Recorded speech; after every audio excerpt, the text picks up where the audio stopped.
آج کے شو میں پیٹرولیم مصنوعات کی قیمتوں کا نیا نظام کیا معاشی عدم استحکام کا باعث بنے گا؟ ریگولیٹری نظام میں اصلاحات ناگزیر، حکومتی فیصلہ کڑی تنقید کی زد میں۔ امریکہ ایران کشیدگی معاشی سالمیت کو لاحق خطرات، معاشی عدم استحکام، حکومت کا کفایت شاری کا اعلان۔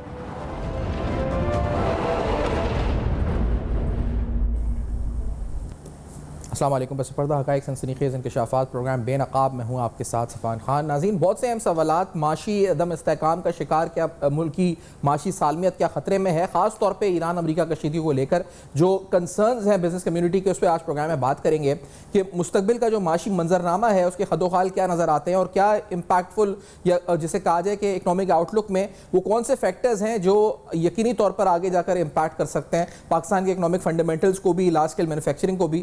مجموعی طور پہ اس پروگرام میں بات کریں گے۔ پھر جو نیا پیٹرولیم کا فارمولا آیا ہے اس میں ہم خاص طور پہ جو ریگولیٹری نظام ہے اس کے ریفارمز کی بات کرنے جا رہے ہیں کہ کیا ریفارم ضروری ہیں ایک ڈی ریگولیٹڈ مارکیٹ کو ایفیکٹولی آپریٹ کرنے کے لیے۔ گورنمنٹ انٹینشنلی تو چاہتی ہے کہ مارکیٹ ڈی ریگولیٹ ہو، لیکن کیا وہ جو نتائج اخذ کرنا چاہ رہی ہے وہ ممکن ہوں گے کہ وہ حاصل کر سکے؟ بڑے اہم سوال آتے ہیں۔ آج وزیر صاحب نے بھی آج اسٹیٹمنٹ دی آج اے آئی کے حوالے سے جو کانفرنس تھی اور اس پر جو انہوں نے ڈیجیٹل نظام کے اوپر انہوں نے بات کی ہے، پہلے آپ کو ذرا سنا دیتے ہیں پھر پروگرام کا باقاعدہ آغاز کرتے ہیں۔ لیٹس سی دس کہ پرائم منسٹر پاکستان کیا کہتے ہیں۔ Let's see this.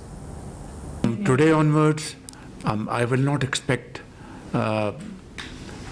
any of you in my office with a file in your hand. Everything will be discussed through this mechanism. Please make it very clear in your minds and that this is the mode and the system we are going to work through from today onwards. I'd like to thank Muhtarama Shahzad Fatma, Secretary IT. I had to really work very hard with them, but then they were willing partners and they've worked smoothly and efficiently. And once again, thank you all, and I'd like to request all of you to now take a full interest in this mechanism. This is going to make your life easy in terms of delivery, and in the end of the day, if Pakistan is served, I think you are then great heroes of Pakistan. Thank you very much. بہت شکریہ۔ Digital transformation کی بات کر رہے ہیں، prime minister Pakistan کے digitally تمام files آنی چاہیے۔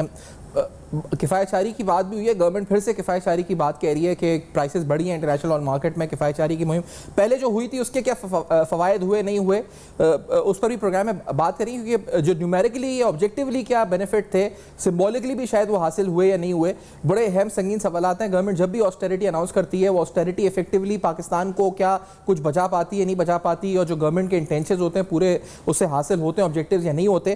ہمارے ساتھ پروگرام میں زبیر طفیل صاحب موجود ہیں، انڈسٹریلسٹ ہیں، FPCI کے سابق صدر ہیں۔ پروگرام میں بہت شکریہ، آپ نے پروگرام میں جوائن کیا۔ انجینئر احمد جواد صاحب پروگرام میں ساتھ موجود ہیں، انڈسٹریلسٹ ہیں، اکانومک اور انرجی ایکسپرٹ ہیں۔ بہت شکریہ سر، آپ نے پروگرام میں جوائن کیا۔ پہلے زبیر صاحب، کتنا کنسرن ہے انڈسٹری میں اس وقت ایران امریکہ کشیدگی کو لے کر، کتنا ونریبل سچویشن ہے؟ دیکھیں، بسم اللہ الرحمن الرحیم، اس وقت یہ جو ایران امریکہ جنگ ہے نا جی، یہ بہت خطرناک صورتحال اختیار کرتی جا رہی ہے۔ خاص طور پہ آپ نے دیکھا ہوگا کہ آخری 10 دنوں میں جو ہو رہا ہے کہ دونوں فریق جو ہیں ایک دوسرے کے اوپر اسلحہ برسا رہے ہیں۔ امریکہ رات کو بمباری کرتا ہے ایران کے اوپر، ایران دن کو جو ہے عرب پڑوسی ہیں جی، ان میں جیسے خاص طور پہ کویت ہے، اس میں اس کے بعد بحرین ہے، اس کے بعد UAE، ان پہ سب پہ ایران کہتا ہے کیونکہ ان ملکوں میں امریکہ کے اڈے ہیں، ہم اڈوں کو نشانہ بنا رہے ہیں، لیکن الٹیمیٹلی وہ مقامی آبادی بھی متاثر ہوتی ہے۔ اور جیسے جارڈن میں بھی انہوں نے مارا تو امریکن مر گئے 2۔